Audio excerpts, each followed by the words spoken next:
Il y a des visages que j'ai vus il y a quelques temps. J'ai béni le Seigneur qui dans le secret est allé me chercher. Amen. Sois content de ce que ton frère que tu as vu il y a quelques dimanches est là. Ta soeur que tu as vu il y a quelques dimanches est là. Ça signifie que tu as entendu ta prière parce que tu es allé le chercher. Amen. Que Dieu soit glorifié. Alléluia. Donc bonjour à tous, bonjour à toutes. En tout cas, c'est un honneur de me tenir encore devant vous. Et je voudrais vraiment bénir le Seigneur pour l'opportunité qu'il donne. Et je ne pourrais pas le faire sans permettre à ce que vraiment de pousser. C'est une reconnaissance. Quelqu'un dira, mais pourquoi on le fait tout le temps? Et parce que c'est en secret pour être un fils reconnaissant. Et la reconnaissance ouvre les portes. Amen. Et c'est important. Et tant qu'on est un fils reconnaissant, on sait reconnaître le Père, ça signifie qu'on a reçu une bonne éducation. Et donc, je voudrais vraiment vous demander si on peut prendre ne serait-ce que 30 secondes pour vous lever, s'il vous plaît, pour honorer nos parents spirituels, la patrimoniale, et maman monde, et maman monde, par qui, sans le coup, la patrimoniale a précisé le thème que nous sommes en train d'aborder souvent maintenant, l'épouse du roi. Elle a reçu il y a une année pour dire que la conférence des femmes devait être sous le thème de l'épouse du roi. Quelle sensibilité à l'esprit. Amen. C'est possible, Dieu te peut annoncer les choses à longtemps à l'avance. Donc je vais prendre le temps d'acclamer le Seigneur.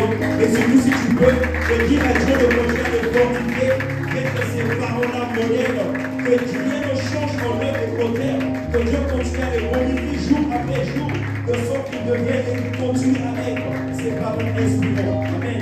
Et ces fleuves par lesquels Dieu arrose toute une génération. Amen. Plus que des territoires, c'est des générations entières que le Seigneur remplit de sa grâce et de sa bonté.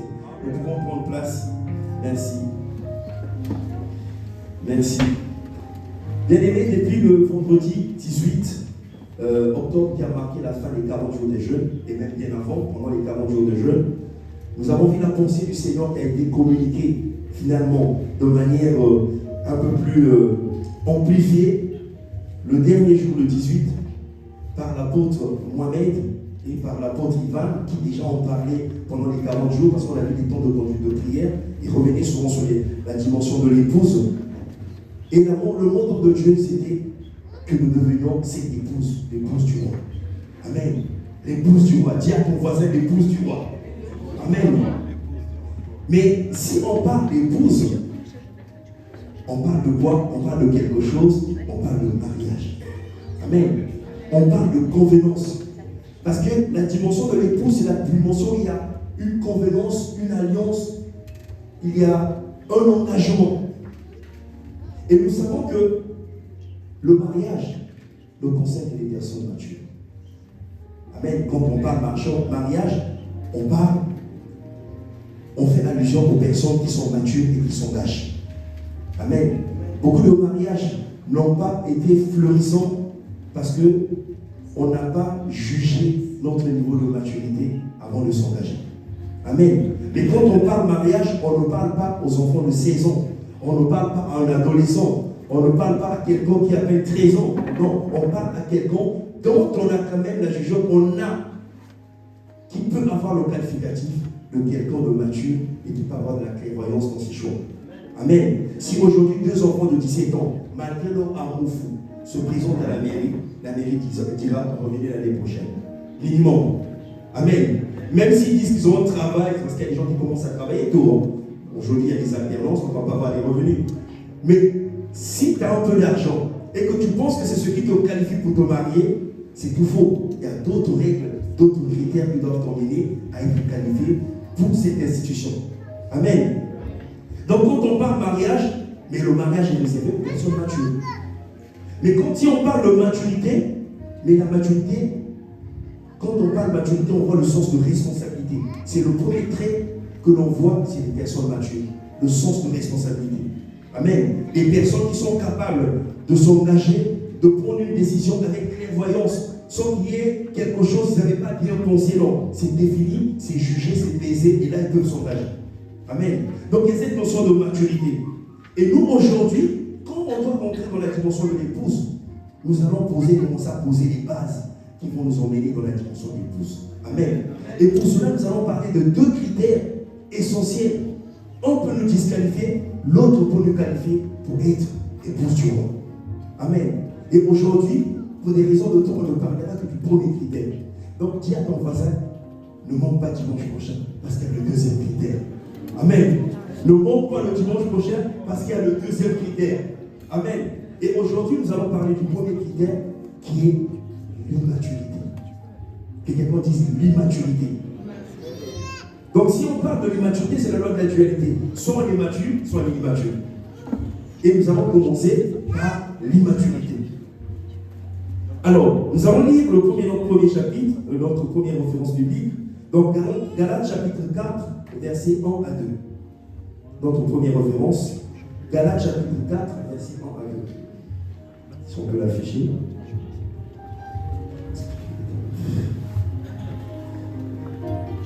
Galates chapitre 4, verset 1 à 2. Bon, je vais commencer à lire le temps de l'afficher. Elle est affichée. Donc, moi j'ai la version Louis II. Ok, d'accord, on va bien. Or, aussi longtemps que l'héritier est enfant, je dis qu'il ne diffère en rien d'un esclave, quoi qu'il soit le maître de tout. Mais il est sous des tuteurs et des administrateurs jusqu'au temps marqué par le Père. Donc ici on nous dit, il est soumis l'enfant, même si c'est lui à qui on a donné, qui est digne, ou à qui on laisse l'héritage, mais tant qu'il reste un enfant, il ne diffère en rien d'un serviteur, d'un esclave. Aujourd'hui en Angleterre, nous voyons le prince George. Mais le prince George, vu son âge, est encore sous administration. Même si dans sa tête, il est un futur roi. Potentiellement, il montera sur le trône. Mais quand il est enfant, aujourd'hui, George ne peut pas faire les choses par lui-même. Il y a des personnes qui sont assignées à sa personne, qui l'aident à faire ce qu'il doit faire. Amen. Et c'est ce que ici Galate explique, que si on demeure enfant, ce qui nous est donné, ce qui est à nous, on ne peut pas l'utiliser parce qu'on n'a pas la capacité de pouvoir l'utiliser. Donc on nous soumet à des personnes qui doivent le faire à notre place. Pourquoi? Parce qu'on est encore un enfant. Amen. Et donc le fait de montrer qu'on est enfant, et ça fait ressortir déjà l'immaturité. Amen. La capacité à ne pas être clairvoyant. Mais c'est quoi l'immaturité? L'immaturité, c'est le sens de manquer de responsabilité ou de jugement. L'immaturité spirituelle aussi, parce qu'il peut y avoir l'immaturité spirituelle pour ceux qui sont en Christ et ceux qui ne sont pas en Christ, mais de manière générale, l'immaturité reste l'immaturité. Il y a toujours cette capacité de ne pas faire les choses. Ou qu'on ne nous reconnaît pas du moins. Donc, une personne immature, généralement, dans le cas spirituel, aborde les choses spirituelles avec beaucoup de superficialité. Et tout ce qui est de Dieu, c'est vraiment très superficiel. Il ne va pas chercher Dieu dans sa profondeur. Il ne va pas chercher Dieu dans sa profondeur.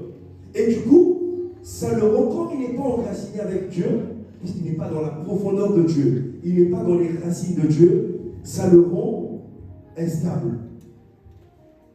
Et donc capable d'être séduit par des faux raisonnements, par des mauvaises doctrines, et ça peut même l'emmener dans son instabilité à aller d'assemblée en assemblée, de culte en culte, de lieu en lieu, comme s'il y avait quelque chose qu'il recherchait qu'il n'arrive pas à trouver.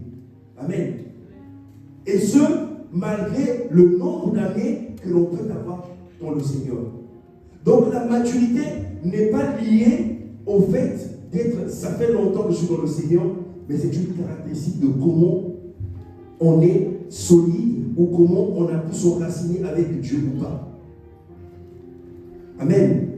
Et donc nous voyons beaucoup de personnes qui passent de lieu en lieu, d'assemblée en assemblée, de culte en culte. Dès qu'on parle de prophète là-bas, il est parti là-bas. Dès qu'on avait une voisine, pourtant elle est ancienne dans le Seigneur, mais dès qu'on a dit prophète là-bas, qui sera là-bas à l'assemblée, c'est pas son assemblée, il va se retrouver là.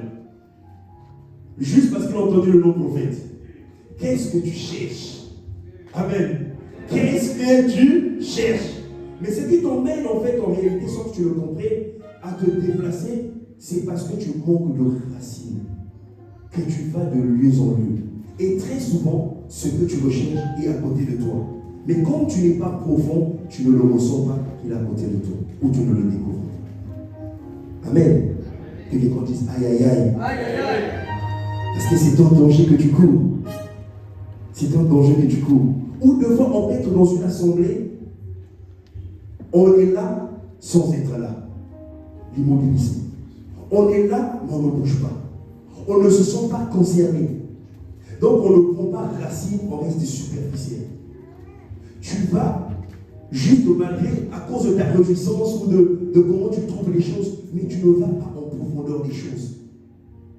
Et ça te rend au-dessus. Si on parle de superficiel, c'est qu'il n'y a pas de racine, tu n'es pas profond. Un vent peut t'emporter. Un simple vent pourra t'emporter. Parce qu'il n'a pas pris le temps d'être plus profond, de descendre plus bas. Donc on peut être là sans être là. Et si on arrive à s'engager, même ce que l'on fait dans son engagement, on fait le strict minimum. C'est-à-dire ce qui nous est demandé. On t'a dit, toi tu dois ouvrir la porte, tu ouvres la porte, bah, tu ne fais pas le reste. Même si un papier qui tombe à côté, dit c'est pas de mon ressort, c'est pas moi. C'est-à-dire que ce qui est dans ton environnement, tu n'es pas sensible à ça. Qu'est-ce qui se passe? On te dit que tu es immature. On a déjà repris nos enfants du fait que quand c'est pas lui qui a fait, c'est pas sa responsabilité. C'est les gens qui l'ont mangé, lui il a mangé son assiette, et son frère a mangé, n'a pas mangé l'assiette, mais c'est pas lui qui l'a fait. Ça va rester là, il ne va pas bouger du doigt. C'est quoi? C'est une immaturité seulement. Parce que la fois où lui, il a laissé son assiette, il n'est pas venu la trouver, quelqu'un l'a déplacée. Le bon réflexe serait de dire, moi aussi, on m'aide à débarrasser mon assiette. Le jour où moi je vois une assiette qui traîne, il faut que je la débarrasse. Parce que moi, ce que je laisse, quelqu'un le fait derrière moi. Pourquoi moi je ne le ferai pas pour les autres? Juste le sentiment, c'est la caractéristique de l'immaturité. Amen. Alors, l'immaturité, il faut souvent trouver les causes de l'immaturité, parce que s'il y a immaturité, il y a quand même une cause. Il y a certainement des causes qui emmènent les gens à être immatures. Mais l'immaturité à ce niveau, il faut préciser que les causes généralement sont à trouver dans les conditions de l'enfance. Amen. L'immaturité, ces causes souvent sont à trouver dans les conditions de l'enfance. Comment est-ce qu'on a grandi? Dans quelles conditions, dans quel environnement on a grandi? Deux fois, c'est parce qu'on a eu un père trop autoritaire que la peur nous a freinés à faire les choses tant qu'on ne nous a pas donné l'occasion de les faire. Donc on peut voir quelque chose qui tient énoncé que là c'est pas bon, mais tant qu'on ne nous a pas dit qu'on ne fait pas. Amen. Trop autoritaire. Ou un père laxiste qui a tout laissé faire, et puis finalement, bon, tant qu'on ne m'a pas demandé, je ne le fais pas. C'est-à-dire qu'il n'y a rien qui sort de nous comme initiative. Il n'y a rien qui vient de nous-mêmes en tant qu'initiative. Comme un enfant qui ne peut pas ranger sa chambre, tant qu'un mot n'a pas dit, range ta chambre. Il peut voir tout le bazar. Et même sauter sous son lit. Comme disait le pasteur Ivan avec ses enfants, des fois il arrivait des gens dans sa sorte de lit, on te dit. Pourquoi? Parce qu'en fait, ils ne se sont pas concernés tant que les parents n'ont pas donné le mot d'ordre. Donc, comme si on attendait une instruction qui n'était auquel quelque part.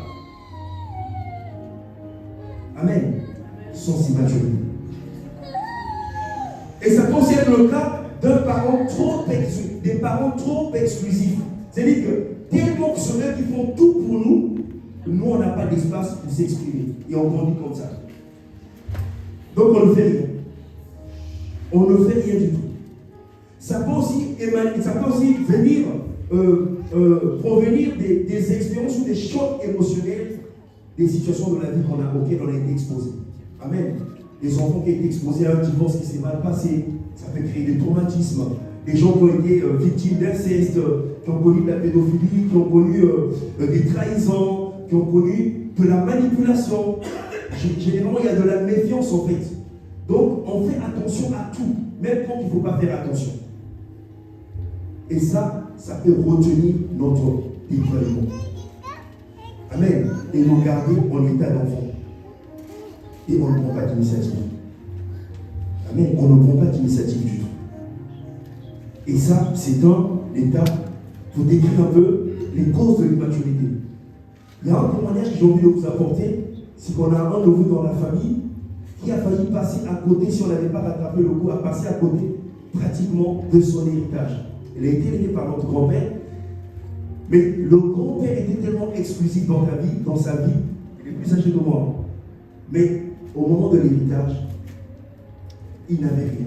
Pas le pièce d'identité. Donc quand je dis rien de rien, c'est-à-dire que ce problème en Paris n'a rien. Il n'a rien sur lui. C'est-à-dire que si vous trouvez un document, il est daté peut-être de 3 ans, de 4 ans, et il n'y a rien sur lui. Immature. Et donc, même les renouvellements déjà, il fallait le rechercher parce qu'il dort chez les copains, il dort ci, il dort là-bas. Pour le retrouver, c'est vraiment parcours du combat. Pour lui annoncer qu'il faut qu'il parte chez le notaire, qu'on fasse des documents, c'est compliqué. Tout est compliqué chez lui. Il n'a jamais été dans une mairie pour devenir quelconque pièce administrative, rien.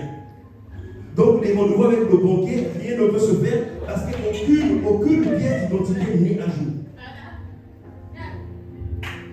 Immaturité. Et même le véhicule qui a été légué a fini à la fourrière parce qu'il ne peut pas aller à l'assurance, faire l'assurance. Il trouve que le métro parisien le suffit. Et donc, en fait, et la voiture était en bas. La fourrière est passée pour récupérer la voiture. Amen. Immaturité. Il est caractérisé immaturité. Amen. Et ça, c'est dû par rapport au caractère exclusif du Père qu'il a trop, comment on dit, materné ou paterné, quelque chose comme ça, mais en tout cas, ils étaient trop présents. C'est lui qui cause.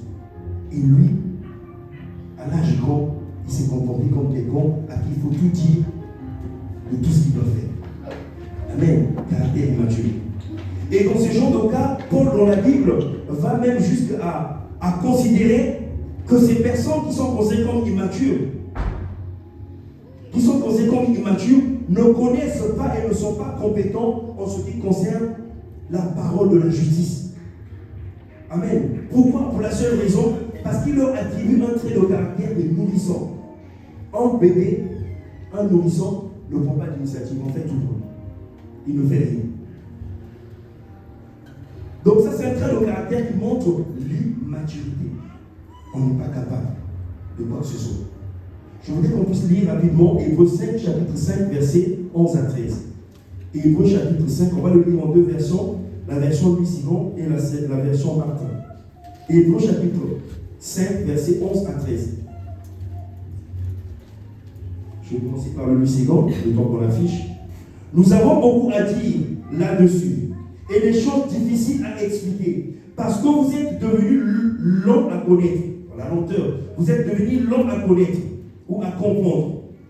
Vous, en effet, qui depuis longtemps devriez être des maîtres, vous avez encore besoin qu'on vous enseigne les premiers rudiments des oracles de Dieu. Vous en êtes venus à avoir besoin de lait et non d'une nourriture solide. Or, quiconque en est au lait n'a pas l'expérience de la parole de la justice, car il est un enfant. Amen. On va prendre la version Martin, qui explique encore après, avec beaucoup de simplicité. Donc, nous avons beaucoup de choses à dire, mais elles sont difficiles à expliquer à cause que vous êtes devenus paresseux à écouter. De l'autre côté, on dit long à comprendre. Là, il dit carrément paresseux à écouter.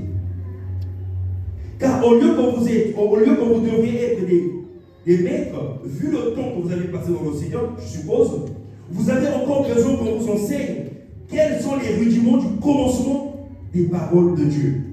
Vous êtes devenus tels que vous avez encore besoin de lait et non de viande solide. Or, quiconque use de lait ne sait point ce qu'est la parole de la justice parce qu'il est un enfant. Paul les qualifie d'enfants.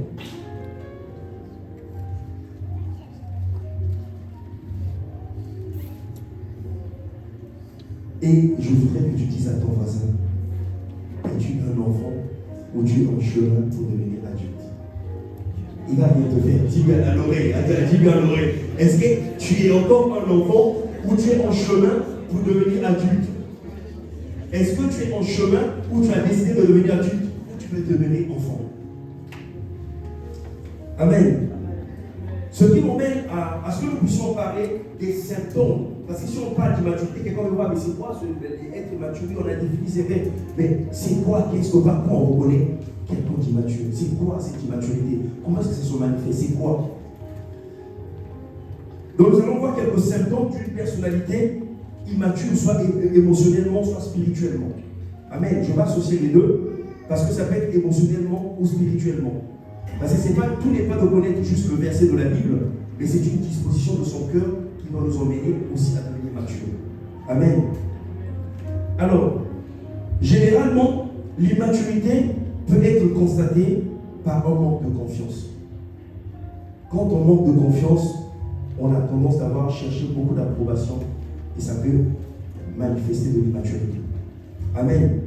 Parce qu'un enfant a besoin de l'assurance des parents. L'égocentrisme, c'est aussi un caractère d'immaturité.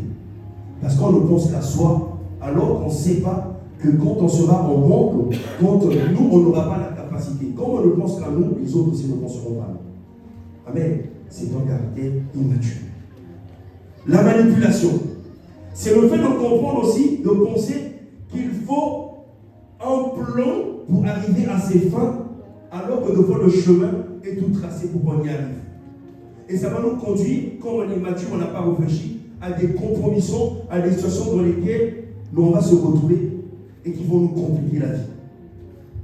Un enfant, par exemple, au lieu de comprendre qu'il doit étudier, mais lui, il préfère rechercher qu'il sera au courant du sujet, du devoir. Et le fait de passer par ce chemin détourné, va le compliquer parce qu'il est en train de faire quelque chose qui est hors la loi et qui va peut-être arrêter ses études. Parce qu'on peut l'exclure si on vient découvrir. Au lieu de prendre son temps à étudier, il ne comprend pas que ça lui demande plus d'efforts à aller chercher, à corrompre ou à passer par des voies détournées. Cherchez toujours à continuer. Amen.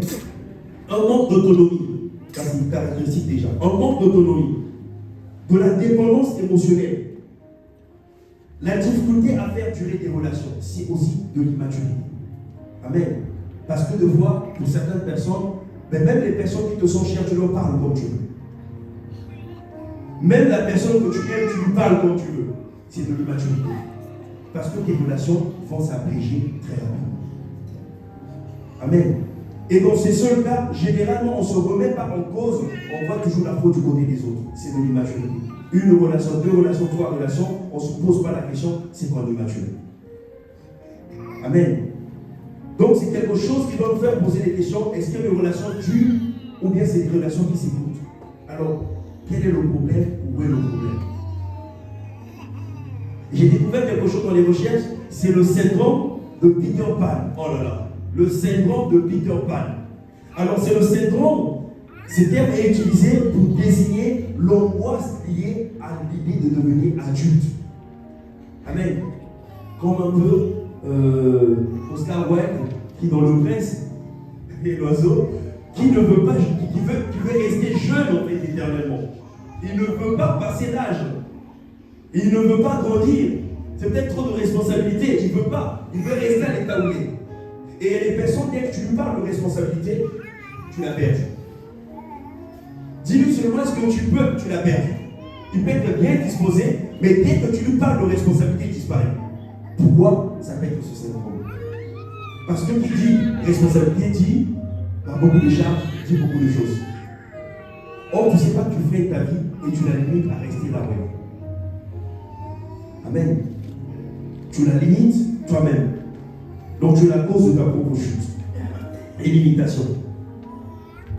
L'immaturité, dans le contexte de l'Église, nous emmène à parler de la petite Église, à parler de l'Église enfant, dont parle Jean. Et qu'est-ce qu'on retrouve dans le cas de l'Église? C'est des disputes dans l'Église, des commérages. Ça concerne les personnes qui ne s'entendent pas dans l'assemblée, des gens qui ne se parlent pas, des frères et sœurs qui ne se parlent pas. Ça peut être des sentiments de rancune, de jalousie. Tout ce que Éphésiens, tout ce que plutôt Galates 5 nous décrit de 19 à 21, l'impudicité, l'immoralité, l'impureté, tout ce qui nous éloigne de Dieu, comme l'idolâtrie, la magie, l'inimitié, les querelles, les jalousies, l'animosité, les disputes, les divisions, les êtres, l'envie, l'ivrognerie, les excès notables, et toutes ces choses qui mettent Dieu en colère. Amen. Et le fait aussi d'être dans la maison de Dieu sans avoir de la révérence envers Dieu. Notre Dieu est d'abord en roi. Tout ça, c'est à cause de notre superficialité, l'immaturité, qui nous emmène en fait à ne pas savoir qui est Dieu, où est-ce qu'on le place dans notre relation. On fait les choses comme on veut, même sur de la maison de Dieu. En fait, il n'y a pas de différence, quoi. Tout ça, c'est de l'immaturité. Amen. Nous allons prendre dans la Bible un exemple d'immaturité. On va le voir, c'est le cas de la reine Vasti. Je veux qu'on prenne un exemple, un cas pratique en fait de l'immaturité. Dans la Bible, nous allons prendre, puisque nous parlons des pots du roi, nous allons prendre le cas de Esther, chapitre 1, versets 4 à 19. Alors c'est un peu long, donc je sauterai certains endroits. Je demande juste que vous gardez, vous attachez la ceinture, que vous puissiez me suivre dans la lecture. Donc je ne lirai pas tous les versets, je vais sauter certains endroits. Après, je vais expliquer le contexte. Alors, on nous dit, je vais prendre le verset 5. Lorsque ces jours furent écoulés, le roi fit pour tout le peuple qui se trouvait à Suse, la capitale, depuis le plus grand jusqu'au plus petit, un festin qui dura 7 jours dans la cour du jardin de la maison royale. Donc il a présenté des teintures, tout ce qu'il avait. Je passe au verset 8. Mais on ne força personne à boire, car le roi avait ordonné à tous les gens de sa maison de se conformer à la volonté de chacun. Verset 9 qui nous intéresse. La reine Vasti, donc la femme du roi, épouse du roi, fit aussi en même temps un festin pour les femmes dans la maison du roi d'Assyrus. Je m'arrête, je fais une pause. Le roi est en train de faire un festin parce qu'il a reçu ses invités. Et en même temps que le roi a ses invités, la femme aussi en même temps, comme par concurrence, organise aussi un festin en même temps. Amen. En même temps. Donc ce que le roi fait, lui aussi le fait, mais au même moment, comme pour concurrencer le roi. Amen. Et quelqu'un dit aïe aïe aïe. Et on nous dit le 7e jour, le cœur du roi était reçu par le vin. Il ordonna à Ménum, Bizza, Abona, Bigda, Abata, Zeta et Kassa, les 7 élus qui servaient devant le roi Assyrus, d'emmener dans sa présence la reine Vasti avec la couronne royale pour montrer sa beauté au peuple, au grand, car elle était belle de figure. Verset 12. Mais la reine Vasti refusa de venir quand elle reçut par les élus l'ordre du roi. Et le roi fut très irrité, il fut ordonné et non, il fut enflammé de colère. Ména répondit devant le roi et les princes. Ce n'est pas seulement à l'égard du roi que la reine Vasti a mal agi, c'est aussi envers tous les princes et tous les peuples qui sont dans toutes les provinces du roi Assyrus. Si le roi trouve bon qu'on publie de sa part et qu'on inscrit parmi les lois des Perses et des Mèdes, avec défense de la transgresser, une ordonnance royale d'après laquelle Vasti ne paraîtra plus devant le roi d'Assyrus, et le roi donnera la dignité de reine à une autre qui soit meilleure qu'elle. Voilà une personne qui a une position d'autorité, de privilège, à cause de son immaturité. Parce qu'il concurrencie le roi. Il manque de sagesse. Il concurrencie le roi. Il bafoue les ordres du roi. Il fait honte au roi. Prétend rester garder sa place. Amen. C'est une femme immature qui a renversé sa maison. Et elle a perdu tous les privilèges parce qu'à la fin, l'indignation des autorités a emmené le roi à changer d'épouse. Qu'est-ce qui l'a poussé là? L'immaturité. Ce que le roi fait, lui aussi veut faire. Comme le roi fait, il veut faire. Mais pas avec une disposition d'obéissance, mais de concurrence. Amen. C'est comme quand une femme de foi excédée par la familiarité emmène de foi, mais même s'il y a des gens devant à parler d'une certaine manière à son époux. En le faisant, elle est en train de renverser sa maison. Amen. Ou un époux qui, par excès d'autorité, rabaisse toujours en présence des autres son épouse. Et en secret, il dit qu'il l'aime. Il est en train de compromettre son bonheur. Amen. C'est de l'immaturité. Parce que l'instant d'après, où les gens vont t'acclamer, en privé, tu vas te retrouver avec la même personne. Quelle sera son attitude? Amen. L'immaturité. Là, nous voyons Vasti, reine, qui va se retrouver. On ne va plus parler d'elle dans toute l'histoire. L'histoire de Vasti s'arrête là. Amen. Et nous verrons ça prochainement, que Esther vient, mais elle avec une maturité, parce qu'elle a eu le temps de préparation, elle va apprendre à connaître les rois, les attentes du roi, les demandes du roi, comment les honorer. Même quand elle est sollicitée, nous allons voir dans l'histoire, quand elle est sollicitée, elle n'y va pas franco, elle réfléchit quelle est la bonne stratégie parce qu'il y a une façon d'aborder le roi. Amen. Plutôt qu'elle son mari. Elle n'y va pas comme ça, en disant non, je le connais. Et genre de personnes, de fois que les femmes, des fois, qui arrivent par excès de langage, disent oh mon mari, je le connais, je le maîtrise. Ça rabaisse le mal. Ne le faites jamais en public. Amen. Même si vous connaissez les secrets de votre mari, jamais en public, n'osez dire que vous le maîtrisez. Il va aller chercher ses filles, ne le maîtrise pas, avec qui parle dessus. Il ne faut jamais le dire en public. Amen. Même si vous avez bonne complicité, que l'excès de la position que vous avez envers votre mari ne vous pousse pas à le mépriser ou à le diminuer. Amen. Ça serait de l'immaturité. Et nous voyons la conséquence, c'est que le verset 19, on a demandé au roi de chercher quelqu'un d'autre qui va la remplacer. On a dit qu'il soit meilleur que elle, parce qu'elle n'a pas été trouvée meilleure. Pourquoi elle n'a pas été trouvée meilleure? Parce que son attitude et les actes qu'elle pose sont des actes immatures. Amen. C'est ça posé sa chute. Alors, quelles sont les conséquences de l'immaturité? Donc, on peut citer quelques conséquences comme ça de l'immaturité. À quoi ça peut nous exposer et qu'est-ce que ça peut nous priver? L'immaturité peut nous emmener à la perte de notre héritage, comme le cas que j'ai cité pour notre neveu, qui a failli passer à côté de son héritage. Amen. Ou Vasti qui a perdu tout son privilège, son héritage, sa position, il l'a perdu à cause de l'immaturité. L'immaturité nous expose à la disgrâce. L'immaturité nous empêchera les autres de nous confier des responsabilités ou des choses de valeur parce qu'on n'est pas digne de confiance. Amen. Parce que ton immaturité peut être aussi que ta bouche, tu ne sais pas la garder. Tu es trop indiscret. C'est signe d'immaturité. Toi, tu penses qu'en revenant le secret, c'est pour dire que tu es au courant de tout, mais en fait, tu es en train de te disqualifier. Celui qui a entendu, c'est que moi, là, mon secret, là, à lui, je ne confie pas. Mon secret, là, à lui, je ne confie pas. Donc, tu es en train de te disqualifier, de réduire ton secret de confiance. L'immaturité fait de toi quelqu'un qui n'est pas fiable et quelqu'un à qui on ne peut pas faire confiance. L'immaturité peut t'emmener à détruire ce que toi, tu as construit.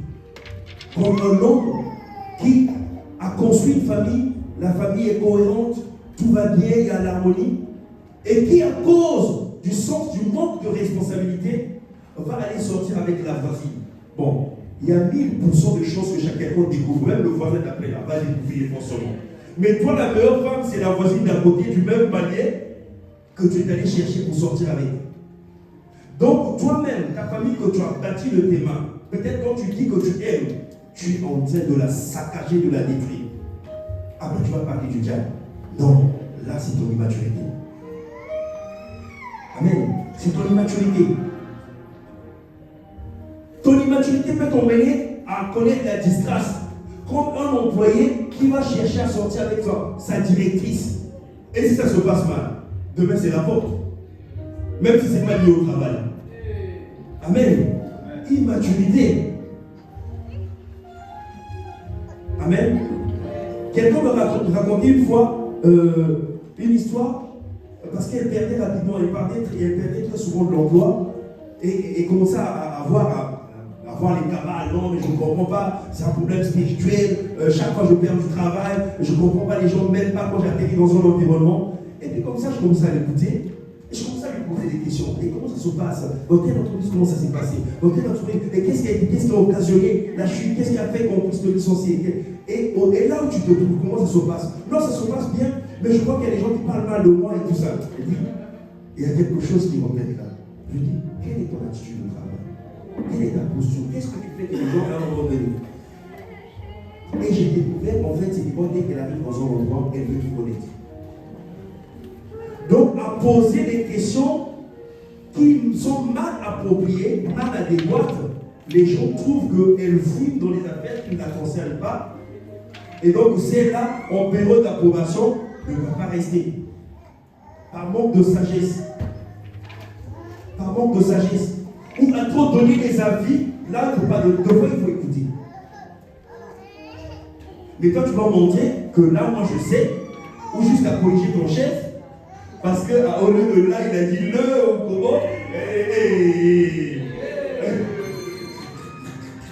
Une fois, je voyais quelqu'un qui est allé chez un oncle, une histoire comme ça sur Internet, qui est allé chez son oncle, c'était un étudiant. Les étudiants sont fervents, donc ils ont l'éloquence et tout ça.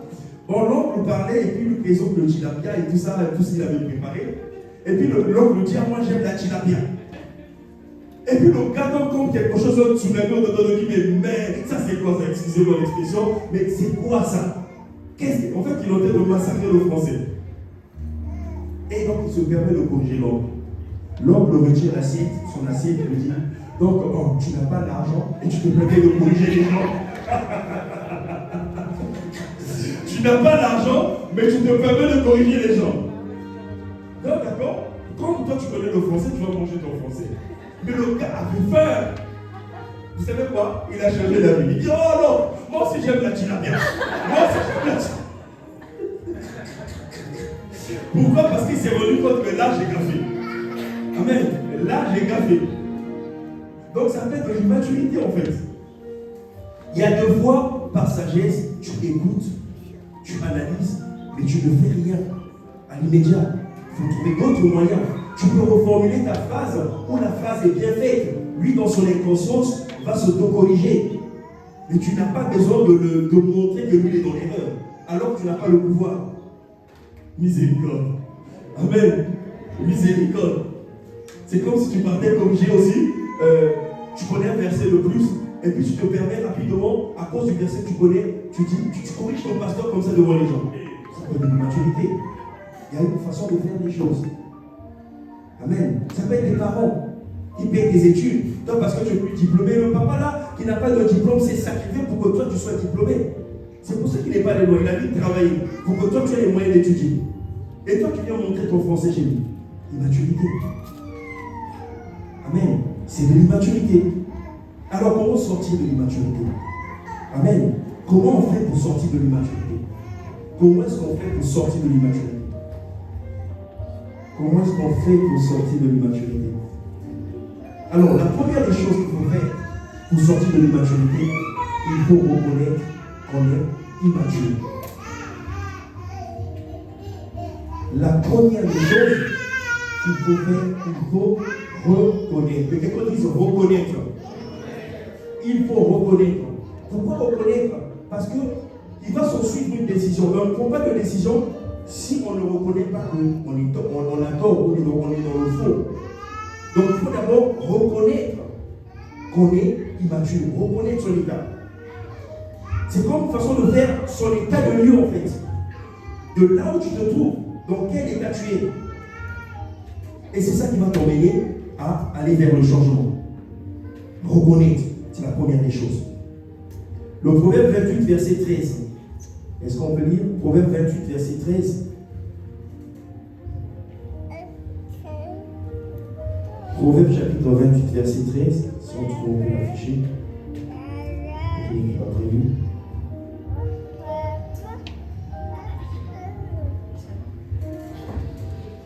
La Bible nous dit, je vais lire, la Bible nous dit que celui qui accepte, celui qui cache ses transgressions ne prospère point.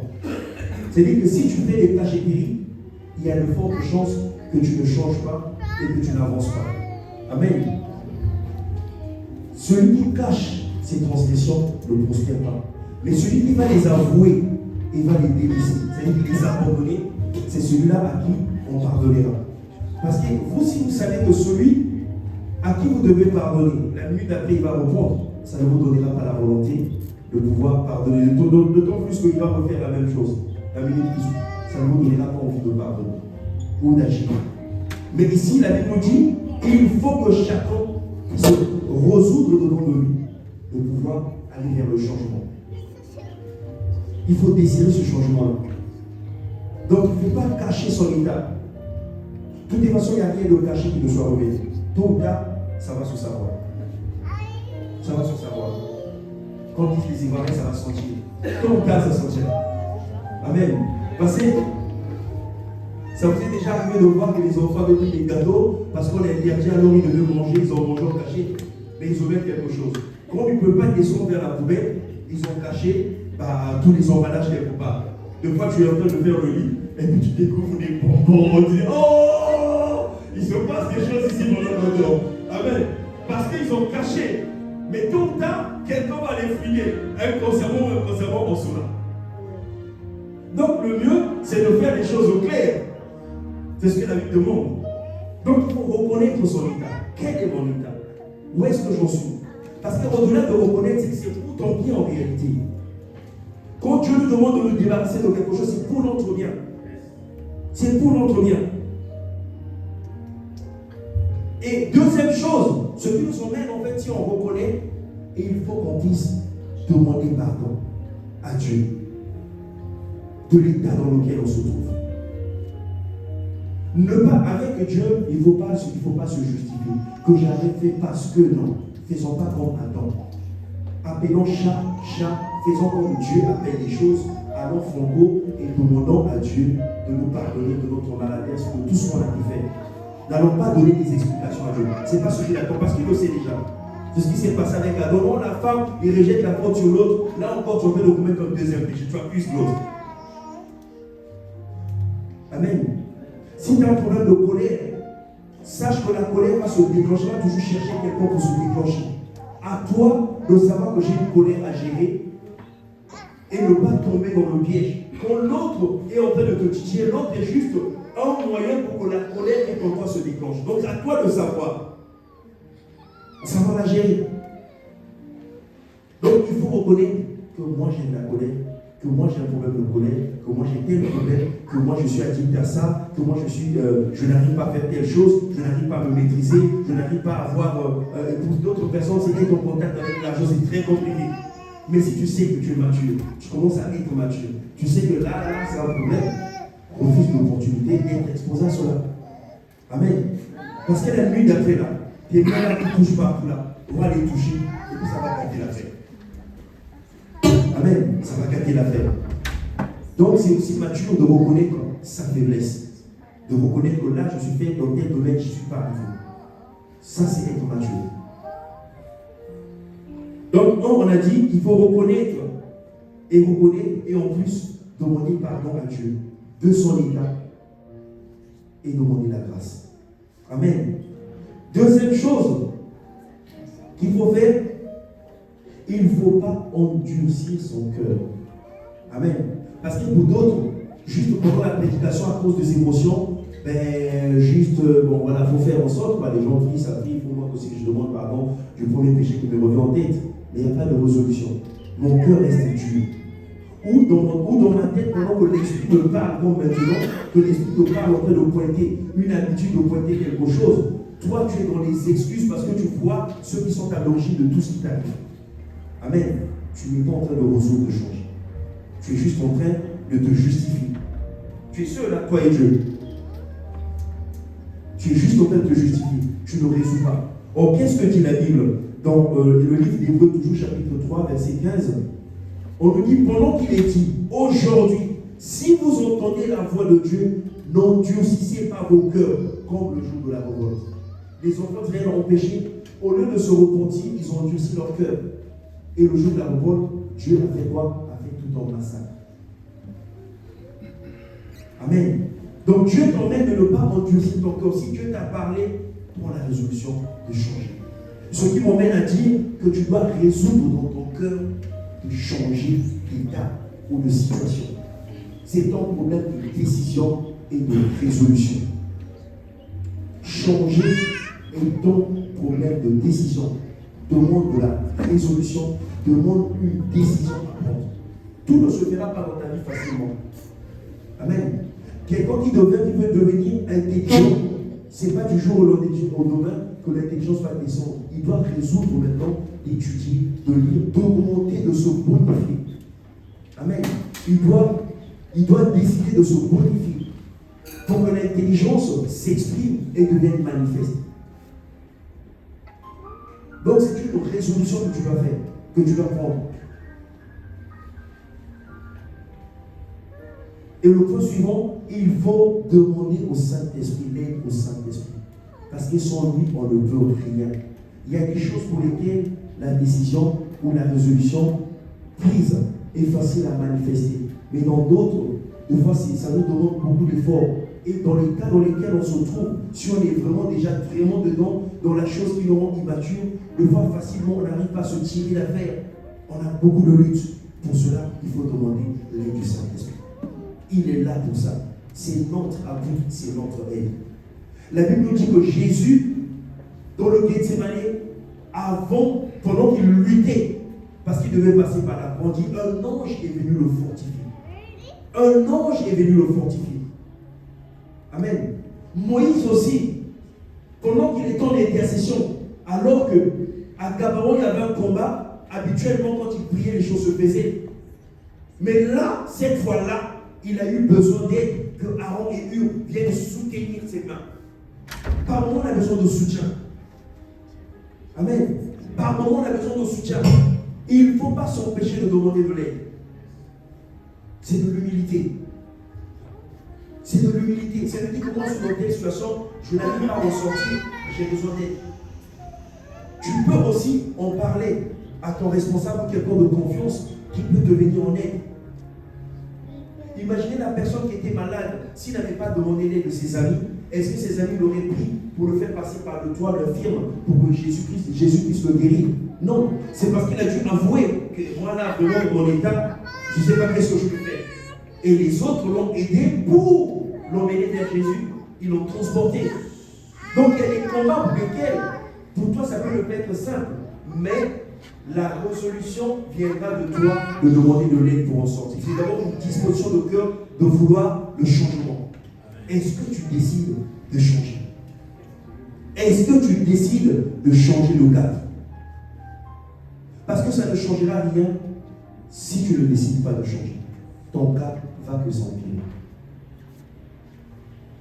Ne pensons pas que la situation, quand elle ne va pas dans le sens bien, elle reste statique. Il n'y a rien de statique.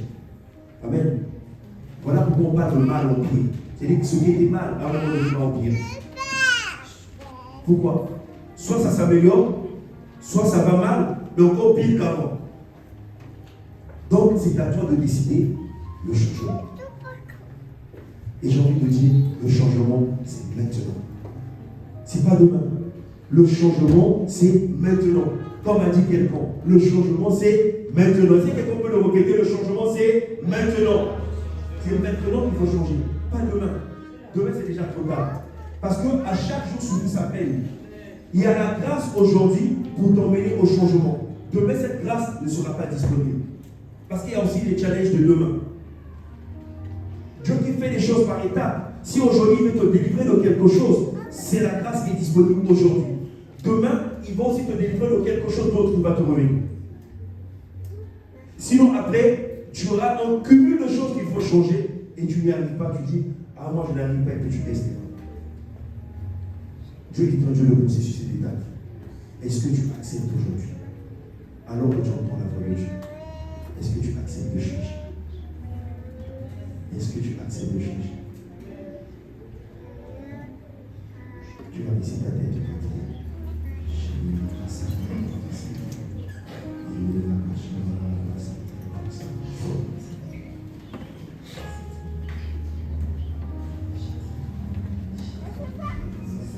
Commence à dire à Dieu. Il y a des choses certainement que le Seigneur a pointées dans ton cœur. Il y a certainement des choses que le Seigneur a pointées au-dedans de toi. Il y a certainement